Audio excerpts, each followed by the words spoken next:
ये देखिए, ये केन नदी का नज़ारा है। काफ़ी बाढ़ पर है केन नदी। अभी कुछ देर पहले कुछ लोग बोल रहे थे कि 104 के आसपास चल रही है केन नदी, यानी कि खतरे के निशान पर पहुंचने वाली है।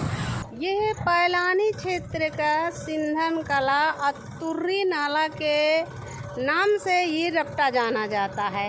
आप देख सकते हैं 1 घंटा के अंदर 1 लाठी पानी बढ़ गया है और यहाँ पर बहुत तेज़ी से जल स्तर बढ़ रहा है।